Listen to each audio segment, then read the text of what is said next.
বেলা তাদেরকে ডিসচার্জ করা হতে পারে বেসরকারি হাসপাতালে ঘটনার সময় থেকে, যেখানে তারা চিকিৎসাধীন ছিল, আইসিইউতে ছিল।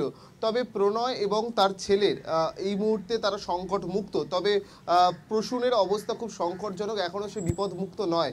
তবে প্রণয় এবং তার ছেলে প্রতীপকে আজকের বেসরকারি হাসপাতাল থেকে ডিসচার্জ করার পর সরকারি হাসপাতালে তাদেরকে স্থানান্তর করা হবে এবং সেখানে তাদের চিকিৎসা চলবে পুলিশি প্রহরায়। এবং আরও গুরুত্বপূর্ণ বিষয়, তাদের ভূমিকা কী ছিল যেমন খতিয়ে দেখা হচ্ছে, এবং যে ভিসেরা টেস্ট অর্থাৎ ময়না তদন্তের যে রিপোর্ট, অর্থাৎ যেটা ঘটনার প্রথম দিন থেকে একটা যেটা জোরালো হয়ে উঠেছিল, পায়েসের মধ্যে বিষক্রিয়া, অর্থাৎ পায়েসের মধ্যে একাধিক ঔষধ মিশিয়ে সেই পায়েস খাওয়া হয়েছিল এবং সেই পায়েসকে সরাসরি এফেক্ট হয়েছিল বাড়ির কনিষ্ঠ কন্যা প্রিয়ম্বদা।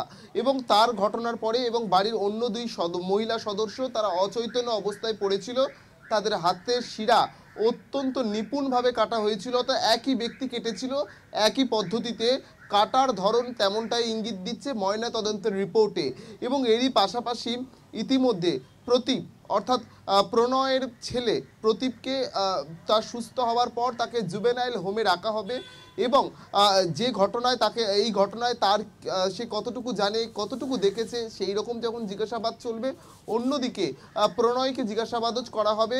তবে পুলিশি প্রহরায় বেসরকারি হাসপাতাল থেকে আজকে ডিসচার্জ করার পর তাকে জিজ্ঞাসাবাদ করা হবে। এবং এরই পাশাপাশি ভিসেরা টেস্টে যে রিপোর্ট উঠে আসছে যে খাবারে বিষক্রিয়া, অর্থাৎ খাবারে একাধিক বিভিন্ন খাবারের তারা যে নমুনা পেয়েছে, সেখানে খাবার হজম হয়নি, সেই খাবারের মধ্যে একাধিক উপকরণ পাওয়া গিয়েছে, মেডিসিনের গন্ধ পাওয়া গিয়েছে, অর্থাৎ একাধিক মেডিসিন মিশিয়ে সেটা বিষক্রিয়ায় রূপান্তরিত করে সেই পায়েস বাড়ির সকল সদস্য খেয়েছিল। কিন্তু প্রশ্ন উঠছে, সকল সদস্যকে অচৈতন্য হলো, প্রসূন এবং প্রণয় অচৈতন্য হলো না, কিংবা প্রতীপা অচৈতন্য হলো না?